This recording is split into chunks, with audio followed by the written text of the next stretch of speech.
listening to my talk titled Performance Evaluation of 3 Controlled Atmosphere Storage Techniques on Granny Smith Apples.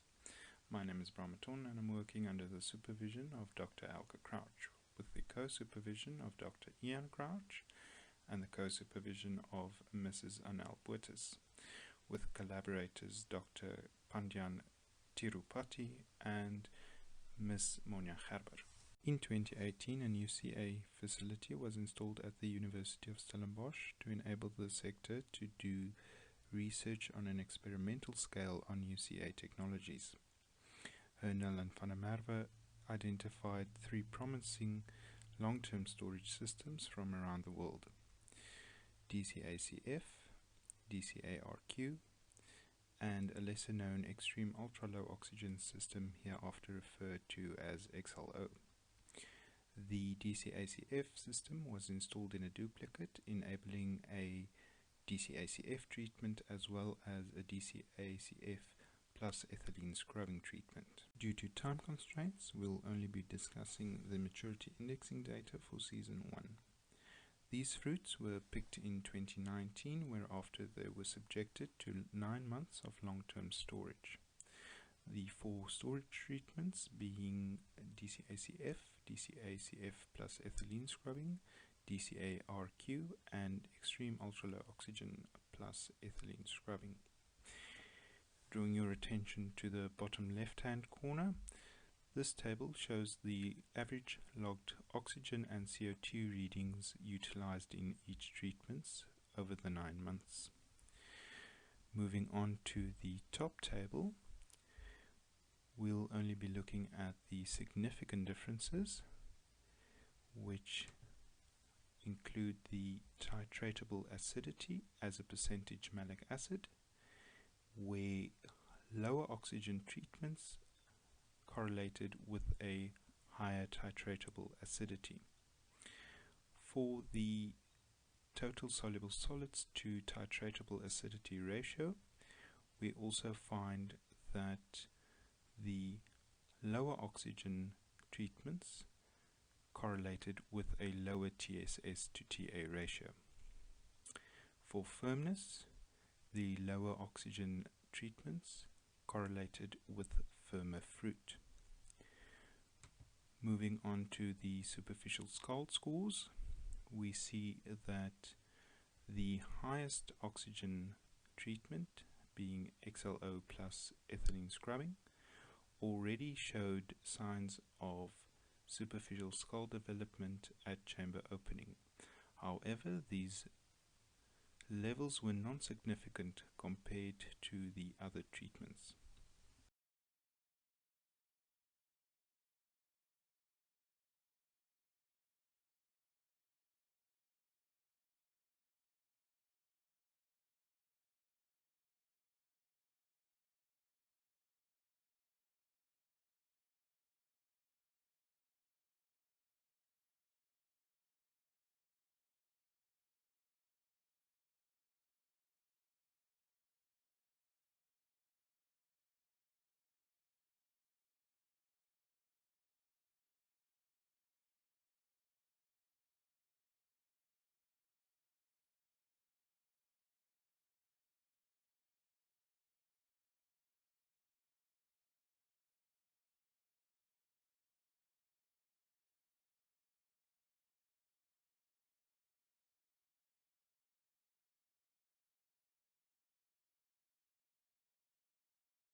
Following the initial chamber opening evaluation, fruit were packaged utilizing 37.5 micron thick liners, whereafter it was exposed to a shipping simulation at minus 0.5 degrees Celsius for 6 weeks.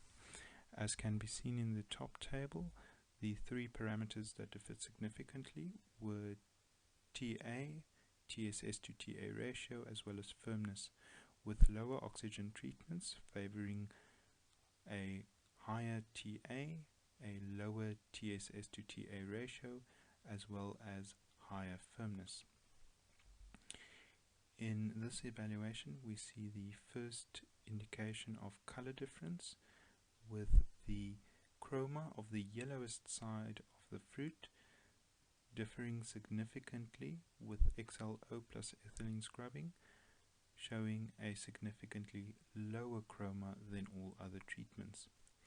Moving on to superficial scald, here we see that the XLO plus ethylene scrubbing treatment had significantly higher superficial scald compared to all other treatments. The remaining treatments did not differ significantly from one another, but it should be noted that one DCA-RQ rep showed superficial scald exceeding the 0.5% market tolerance.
Moving on to the evaluations after simulated shelf life of 10 days at 20 degrees Celsius.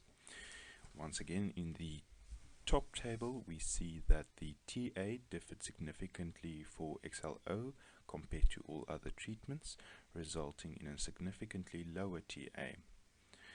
The TSS to TA ratio, we see that XLO differed significantly from all treatments, resulting in a significantly higher TSS to TA ratio.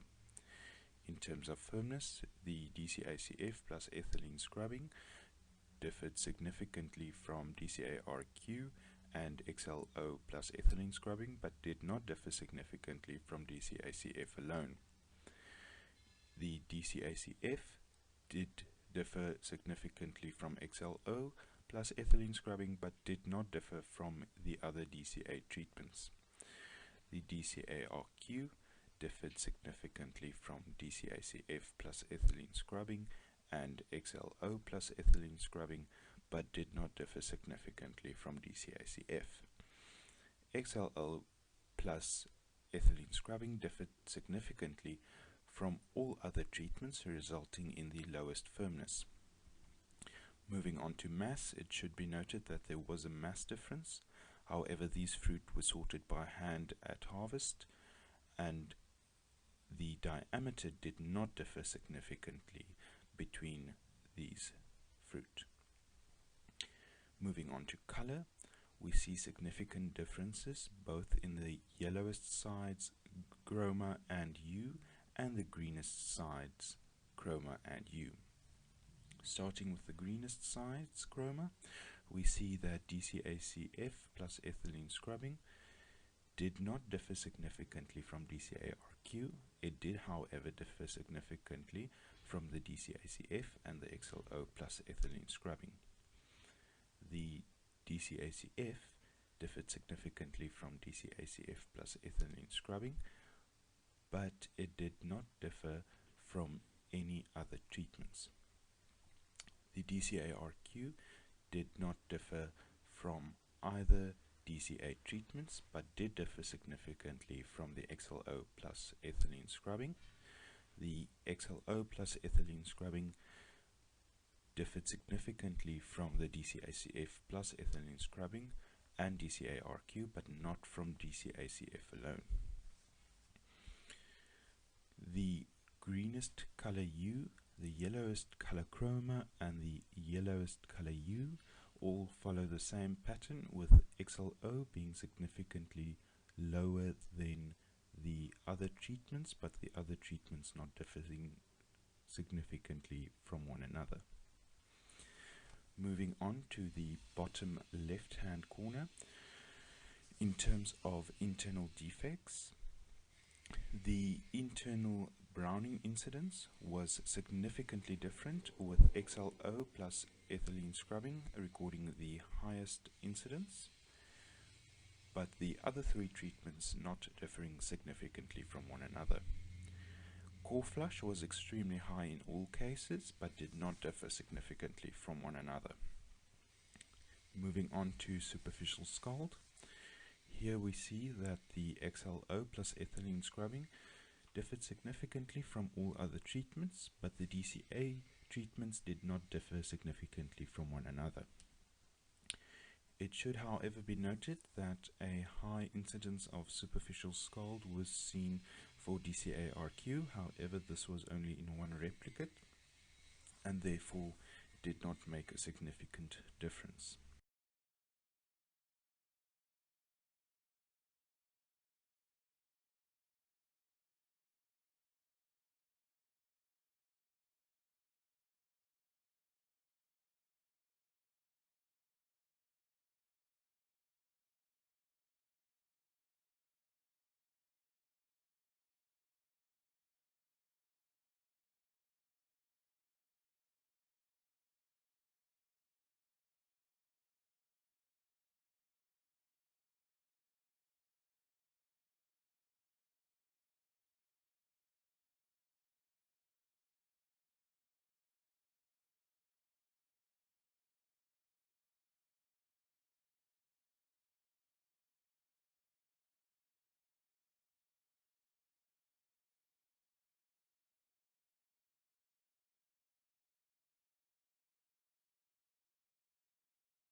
Irrespective of the storage technique utilized, two critical factors remain for long-term CA storage: oxygen and air tightness. The effect of high oxygen can best be seen in the XLO treatment, where high oxygen resulted in high physiological defects such as superficial scald, as well as lower quality preservation, as can be seen in the lower fruit flesh firmness values. In terms of air tightness is critical in DCACF, as low oxygen levels are needed to determine the lower oxygen limit for the fruit. In the case of DCARQ, air tightness is even a bigger component, as a constant pressure is needed whilst determining the RQ value. In the case where a RQ value could not be determined in constant pressure, the system does not react on it, therefore does not set the oxygen level lower. Drawing your attention to the bottom image, in our case the screws of the handles protrude through the lid and into the handles. This resulted in slight leakage, and for 5 weeks in the blue line, Rep 1 did not acquire any accurate RQ readings, resulting in a higher average oxygen level. For these 5 weeks, the system ran above 1% oxygen, resulting in scald induction. It should be noted that only the replicate that ran above 1% induced any scald.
I would like to thank all of our funders and contributors who enabled the CA facilities to be installed at the university.